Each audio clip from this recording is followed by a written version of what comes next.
कृषि क्षेत्र के बेहतर प्रदर्शन के बीच किसानों की खुदकुशी बदस्तूर जारी है। एनसीआरबी की ओर से जारी 2019 के आंकड़े बताते हैं कि तमाम सरकारी दावों के बावजूद खेती किसानों के लिए जानलेवा बनी हुई है। थम नहीं रही किसान आत्महत्या। 42,000 से ज्यादा किसान मजदूरों ने की खुदकुशी। एनसीआरबी ने जारी किया 2019 का आंकड़ा।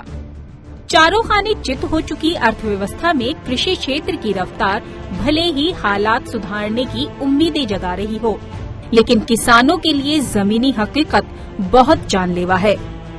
नेशनल क्राइम रिकॉर्ड ब्यूरो यानी एनसीआरबी के 2019 में किसान खुदकुशी के आंकड़े चिंता बढ़ाने वाले हैं। देश में आत्महत्या के कुल मामलों में खेती किसानी से जुड़े लोगों का आंकड़ा 7.4% है। 2019 में 10,281 किसानों और कृषि मजदूरों को खुदकुशी करने के लिए मजबूर होना पड़ा। इनमें 5,563 पुरुष और 394 महिलाएं शामिल हैं। 2018 में 10,349 किसानों ने खुदकुशी की थी। हम पहले दिन से ये बात कह रहे हैं कि जो मोदी सरकार की कृषि नीतियां हैं, ये नीतियां किसानों की आय दोगुना करने की नहीं, बल्कि किसानों की आत्महत्या दोगुना करने की नीतियां हैं। और अब ये 3 कृषि अध्यादेश ला दिए जो पूरे तरीके से किसानों को समाप्त कर देंगे। सरकारी खरीद सरकार बंद करने जा रही है। अब से उस खरीद को भी व्यापारियों के हाथ में सौंपा जा रहा है, यानी कुल मिला के किसान का अस्तित्व समाप्त हो जाएगा। राज्यों के हिसाब से देखें तो किसान खुदकुशी के 38.2% मामलों के साथ महाराष्ट्र पहले नंबर पर है। वहीं कर्नाटक में किसान खुदकुशी के 19.4% और आंध्र प्रदेश में 10% मामले सामने आए हैं। किसान खुदकुशी के 5.3% मामले के साथ मध्य प्रदेश चौथे नंबर पर है, जबकि 4.9% किसान खुदकुशी के साथ तेलंगाना और छत्तीसगढ़ 5वें नंबर पर हैं। हैरान करने वाली बात ये है कि बिहार, पश्चिम बंगाल, ओडिशा, उत्तराखंड, मणिपुर, चंडीगढ़, दमनदीप, दिल्ली, लक्षद्वीप और पुदुचेरी में किसान खुदकुशी की संख्या 0 रही। इस वर्ष जब लॉकडाउन लगा है, लाखों मजदूर पलायन करके पैदल अपने घर तक गए हैं, आर्थिक स्थिति चरमरा गई है, जीडीपी औंधे मुकरी हुई है। ऐसे में ये अलग बात है कि किसानों ने मोर्चा संभाले हुआ है। इसके बाद भी एक के बाद एक कृषि अध्यादेश, किसानों का मंडियों का निजीकरण और कॉन्ट्रैक्ट फार्मिंग लाके किसानों को दबाया जा रहा है। मध्य प्रदेश में अतिवृष्टि हुई, उसका मुआवजे कोई घोषणा नहीं है। दुर्भाग्यपूर्ण बात है। जब 2020 के आंकड़े जारी होंगे तो मैं मानता हूं बहुत चौंकाने वाले होंगे, क्योंकि इस वर्ष चाहे किसान हो चाहे मजदूर हो, इस लॉकडाउन की स्थिति में और अभी जो भारी वर्षा हुई है इसमें उनका बहुत बुरा हाल है। तो ये आंकड़े पूरी तरह से भ्रमित करने वाले किस प्रकार हैं, क्योंकि जो ये आंकड़े एनसीआरबी को मिलते हैं वो राज्य सरकारों द्वारा मिलते हैं। राज्य सरकारें जो है वो अपने क्षेत्र के अंदर जितने भी किसानों की आत्महत्याएं होती है, चाहे वो भूमिहीन किसान है, ठेके पर खेती करने वाला है या खेतीहर मजदूर है, जब वो आर्थिक तंगी के कारण आत्महत्या करता है तो पुलिस या रिपोर्ट जो इत्तफाकिया कार्रवाई की जाती है उसके अंदर उसकी मौत के कारणों को पारिवारिक कलह या मानसिक परेशानी बताकर उस आत्महत्या को छुपाने की कोशिश की जाती है। लाखों की संख्या में हमारे देश में किसानों की आत्महत्या हो रही है, उसे केवल कुछ चंद हजार संख्या तक बताया जा रहा है।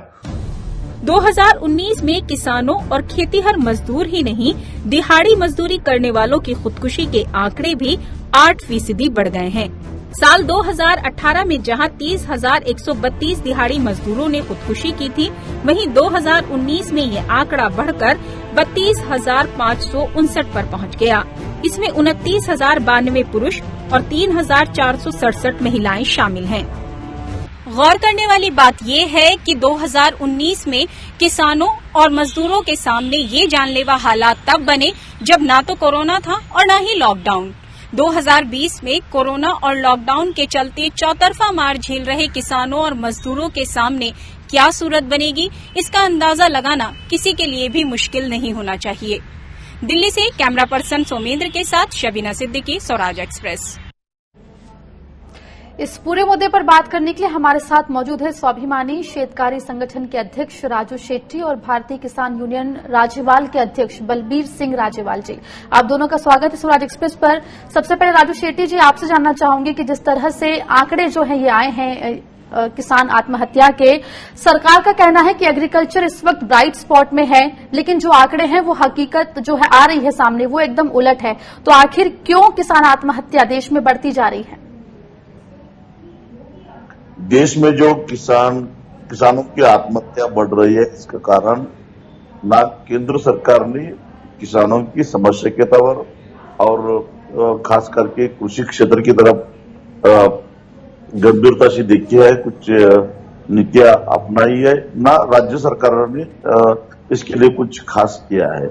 यही कारण है कि आज देश में तकरीबन 62% लोग खेती के ऊपर निर्भर है, उनकी जीविका खेती है, लेकिन फिर भी जीडीपी में हिस्सा तो सबसे कम होता आ रहा है। इसका कारण यही है कि कृषि क्षेत्र पिछड़ रहा है, ना सिंचाई की सुविधा है, ना हमारे पास कुछ सड़क है, ना मंडी की व्यवस्था है, ना एमएसपी मिल रही है, बिजली नहीं मिल रही है। इसलिए एक तरफ किसानों की लागत बढ़ती जा रही है, दूसरी तरफ मार्केट में मिलने वाला जो दाम है वो कम होता जा रहा है, और बीच में लागत से भी कम दाम में अपनी फसल बेचने के लिए किसान बेबस हो रहा है। नतीजा यही हुआ है कि किसान अपनी खेती करने के लिए, अपने कारोबार के लिए जो भी कर्जा लेता है वो कर्जा वापस कर ना पाने के कारण अब बिरादरी में या अपने गांव में बेइज्जत हो जाएगी, इस डर के मारे किसान आत्महत्या करता आ रहा है। क्योंकि विजय मल्ल्या जैसे किसानों की नीति नहीं है कि कर्जा डुबाओ और भाग के चले जाओ। इस तरह से किसान कभी भागता नहीं है, वो मर जाता है, लेकिन किसी का पैसा डुबाने की उसकी मंशा नहीं होती है। और यही कारण है कि आज अगर किसान क्रॉप लोन के लिए बैंक में जाता है तो बैंक ऑफिसर उसको सामने खड़ा नहीं करता। हर जगह आप देखेंगे कि अगर किसी को रिश्वत दे बिना कोई किसी भी किसान को कर्जा नहीं मिलता, और बैंक सही टाइम पे उसको कर्जा नहीं देते हैं। इसलिए उसको साहूकार के पास जाना पड़ता है, महाजन के पास जाना पड़ता है, और प्रति महीना 5%, 10% ब्याज दे के उसको पैसा वो खड़ा करना पड़ता है, जो भी वो आखिरकार वो पैसा वापस नहीं दे पाता। इसीलिए ये सब आत्महत्या हो रही है। जी राजू जी, जिस तरीके से सरकार किसानों की इनकम को डबल करने की बात कर रही है, एमएसपी की बात करती है, फसल बीमा की भी बात करती है, लेकिन इन सब योजनाओं के बावजूद भी जिस तरह से हम देख रहे हैं कि एग्रीकल्चर डिस्ट्रेस जो है वो किसानों में बढ़ता जा रहा है, तो आखिर वो कम करने के लिए सरकार को क्या कदम उठाने चाहिए? किसानों की आय दुगनी करने, ये तो एक ऐसे ही ये तो इसमें कुछ हुआ नहीं। किसानों को कर्जा दुगना हुआ, लेकिन उसकी आय दुगनी नहीं हुई है। जिस तरह से इन्होंने 2014 में पहली बार कहा कि किसानों को राहत दिलाने के लिए स्वामीनाथन के सिफारिश के तहत हम लागत से 1.5 गुना समर्थन मूल्य दिलवाएंगे, लेकिन वो नहीं मिला। उसके बाद इन्होंने कहा कि हम किसानों की आय दुगनी करेंगे, लेकिन दुगनी कैसे करेंगे? आज की तारीख में जो एमएसपी जो स्वामीनाथन की सिफारिश के तहत नहीं मिल रहा है, लेकिन वो भी एमएसपी आज की तारीख में किसानों को नहीं मिल रहा है। मक्का मेज का एमएसपी है 1860 रुपए, और किसान मेज बेच रहा है 1100 रुपए को। इसका मतलब एमएसपी से 660 रुपए कम दाम में आज किसान मेज बेच रहा है। उसी तरह से कपास की स्थिति है, उसी तरह से प्याज की स्थिति है, इसी तरह से हर एक फसलों की स्थिति है। तो कैसे किसानों की आय दुगनी हो जाएगी? कैसे? तमाम जो कदम सरकार की तरफ से उठाए गए हैं किसानों के हित के लिए, जो सरकार कहती है वो नाकाफी यहाँ पर साबित हो रही है, आपका कहना है। अब हमारे साथ बने रहे, हमारे साथ भारतीय किसान यूनियन राज्यपाल के अध्यक्ष बलबीर सिंह जी भी जुड़े हुए हैं। बलबीर जी, जिस तरह से किसानों की तरफ से जो बात सामने निकल कर आती है कि कर्ज देना और जो तमाम जितनी भी रियायतें सरकार देती है वो कहीं ना कहीं उनके ऊपर दबाव बनाते हैं कि वो आत्महत्या की ओर आगे बढ़े, क्योंकि कर्ज उनको वापस लौटाना पड़ता है, लागत ज्यादा रहती है, उतना मुनाफा उन्हें हो नहीं पाता। तो सरकार को क्या ऐसी नीतियां लानी चाहिए जिससे कि ये दबाव किसानों पर ना पड़े? देखिए, बेसिक बात पहले समझिए। सीएससीपी जो हमारे भाव तय करता है उसकी टर्म्स ऑफ रेफरेंस को स्टडी करो तो वो टोटली एंटी फार्मर है। उसमें लिखा है कि वो रिकमेंडेटरी बॉडी है, उसमें लिखा है कि वो जब सिफारिश करेगा एमएसपी की तो इस बात का ध्यान रखेगा उसका कॉस्ट ऑफ लिविंग पे कोई बुरा प्रभाव न पड़े और उसका इंडस्ट्रियल कॉस्ट स्ट्रक्चर पे प्रभाव न पड़े।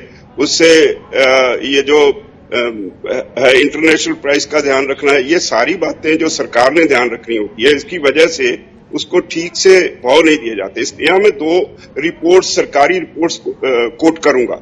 1984 में हमने राजभवन का 7 दिन घेराव किया, हमारी मांगे मानी गई तो उसके साथ ही एक जॉल कमेटी बनी जो कभी किसी वक्त इस एग्रीकल्चर प्राइस कमीशन हुआ करता था, उसके चेयरमैन थे। उसने अपनी रिपोर्ट में लिखा कि there is a continuous squeeze over real margin of profit of the farmers for more than a decade. 86 का मतलब 10 साल पीछे 76, जब से सरकार फूड डेफिसिट से निकल के फूड सरप्लस में हो गई तो सरकार की नीति बदल गई। अगली बात, 2007 में प्रकाश सिंह बादल पंजाब में चीफ मिनिस्टर थे। मैंने उनसे कहा कि हमारी सारी जिंदगी लग गई किसानों के सवाल पे लड़ाई लड़ते। सर, एक कमेटी बना दीजिए अर्थशास्त्रियों की जो ये स्टडी करे कि खेती बीमार क्यों हो गई। उन्होंने एक सर रणजीत सिंह घुम्मन इकोनॉमिस्ट हैं, बड़े रिनाउंड पंजाबी यूनिवर्सिटी के हेड थे इकोनॉमिक्स डिपार्टमेंट में, अभी वो रिटायर हो गए। उनकी चेयरमैनशिप में एक कमेटी बना दी और उसमें एक पंजाब एग्रीकल्चर यूनिवर्सिटी से इकोनॉमिस्ट डॉक्टर सिद्धू ले लिए, फार्मर्स कमीशन से डॉक्टर रंगी ले लिया। उस कमेटी ने तो कहीं ना कहीं जो सरकार जो है वो केवल एक कमेटी बनाकर या तमाम जो योजनाएं हैं वो निकालकर अपना पल्ला झाड़ ले रही है, लेकिन ग्राउंड पर वो जो सारी जो चीजें हैं वो किसानों तक नहीं पहुंच पा रही। बहुत बहुत शुक्रिया आप दोनों का हमसे जुड़ने के लिए और बात करने के लिए।